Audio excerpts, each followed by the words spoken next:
በስመ አብ ወወልድ ወመንፈስ ቅዱስ አሐዱ አምላክ አሜን። ይህንን የምትሰሙ ሁሉ በእግዚአብሔር ሰላምታ እንደምን ቆያችሁ? አሜን። የአምላካችን ስም የተመሰገነ ይሁን። ባለፉት ሁለት ክፍለ ጊዜያት ክርስቶስን ፍለጋ በሚል በብሉይ ኪዳን መጽሐፍት ላይ መድኃኒታችን ኢየሱስ ክርስቶስ እንዴት በምስጢር በምሳሌ እንዴት ስለሱ አባቶቻችን እንደተረጎሙ ተምረን ነበረ። በዛሬው ክፍለ ጊዜ እንግዲህ ሶስተኛውን ክፍል እንቀጥላለን። ዛሬ መጽሐፈ መሳፍንትና መጽሐፈ ሩት ላይ መድኃኒታችን ኢየሱስ ክርስቶስን እንፈልገዋለን። እግዚአብሔር ከሁላችን ጋር ይሁን።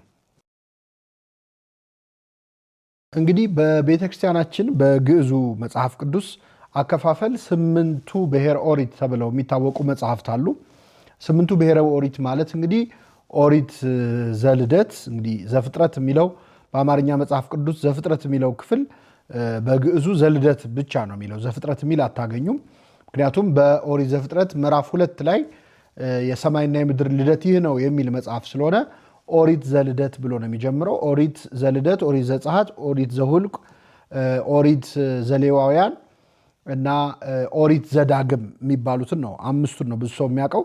ከዛ በኋላ ግን ኦሪት ዘኢየሱስ የሚባለው መጽሐፈ ኢያሱ ወልደ ነዌ ተብሎ በአማርኛው የምናገኘው፣ ኦሪት ዘመሳፍንትና ኦሪት ዘሩት የሚባሉ መጽሐፍት ናቸው። እነዚህ ናቸው 8ቱ ብሔረ ኦሪት ተብለው የሚታወቁት።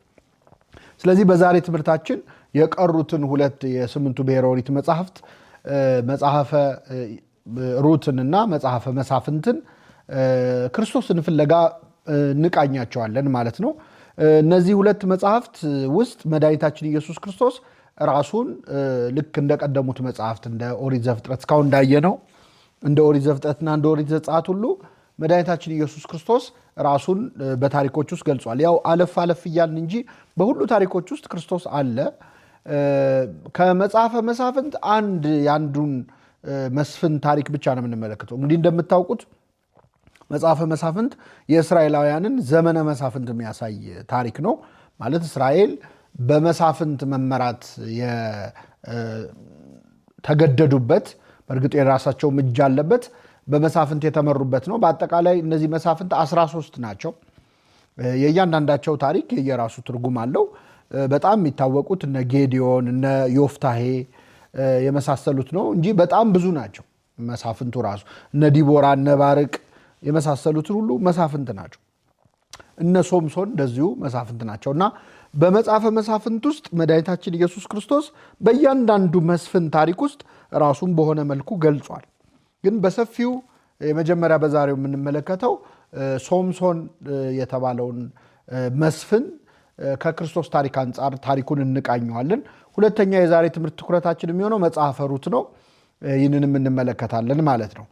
ከሶምሶን እንጀምር። እንግዲህ ሶምሶን የተባለው ሰው በጣም አስገራሚ ታሪክ ያለው ሰው ነው። በመጀመሪያ የተወለደው በብስራተ መልአክ ነው። ማኑሄ የተባለ ሰው ልጅ አልነበረውም ከሚስቱ። የኛ ትርጓሜ መጽሐፍ አንትኮይ ብሎ ይጠራታል። ሚስቱ ልጅ አልወለደችም ነበርና በመጨረሻ የእግዚአብሔር መልአክ ተገልጦ ሚስትህ ልጅ ትወልድልሃለች፣ ሶምሶን ብለህ ልጁን ትጠራዋለህ ብሎ በብስራተ መልአክ ተነገረው። መልአኩ የነገረው ለሱ ብቻ ስለነበር ሚስቱ ባለችበት እንዲመጣ ድጋሚ ጸሎት አደረጉ። ለሁለተኛ ጊዜ የእግዚአብሔር መልአክ ተገልጾ ሶምሶን የሚባል ልጅ እንደሚወልዱ ነገራቸው ማለት ነው። የልጁ ስርዓት ትንሽ ለየት ያለ ነበረ። ናዝራዊ ይባላል ብሎ መልአኩ ነገራቸው። ጸጉሩንም አይላጭም ነበረ፣ ስለት አይገባበትም ነበር፣ የሚያሰክር መጠጥ አይጠጣም ነበር። ይሄ የናዝራውያን ልማድ ተብሎ የሚጠራውን ቅድመ ሁኔታ ለእነዚህ ወላጆች ነገራቸው ማለት ነው። ሶምሶን በዚህ መልኩ በብስራተ መልአክ በፈቃደ አምላክ ተወለደ ማለት ነው። ሶምሶን ከተወለደ በኋላ እንግዲህ ያ ዘመን ማለት እግዚአብሔር ለ40 ዓመታት እስራኤል ለፍልስጤማውያን ተላልፈው እንዲሰጡ ያደረገበትና ወደ አሕዛብ አማልክት በማዘንበላቸው ምክንያት እግዚአብሔር ከሕዝቡ ጋር የተጣላበት ወቅት ነበር። ስለዚህ የፍልስጤማውያን እጅ በእስራኤል ላይ በርትታ ነበረ። እስራኤላውያንም በጣም እየተሰቃዩ የነበረበት ዘመን ነው። በዚያ ዘመን እንግዲህ በብስራተ መልአክ ይህ ሶምሶን የተባለ መስፍን ተገኘ። ሶምሶን እንደምታውቁት እንግዲህ ሶምሶን ሲባል ራሱ የሚታወቀው በጉልበተኝነቱ ትልቅ ሸክም በመቻሉ ጭምር ነው። እንደውም ዓለም ላይ ጠንከር ያለ ቦርሳ እና ሻንጣ ሶምሶናይት ተብሎ በሱ ነው የሚጠራው አይደል? ሸክም ቻይ ለሆነው ነው ብራንድ ሆኖ ራሱ የቆዳ ቦርሳዎች ምናምን ታገኛላችሁ ዓለም አቀፍ የሚታወቁት። ይሄን ያህል በቃ ሸክም የሚችል ትልቅ ነገር ይዞ መቋቋም የሚችል ሰው ነበረ ሶምሶን። እና ይህ ደግሞ ኃይል እግዚአብሔር ስለሰጠው ነው እንጂ በጉልበቱ ብቻ አልነበረም።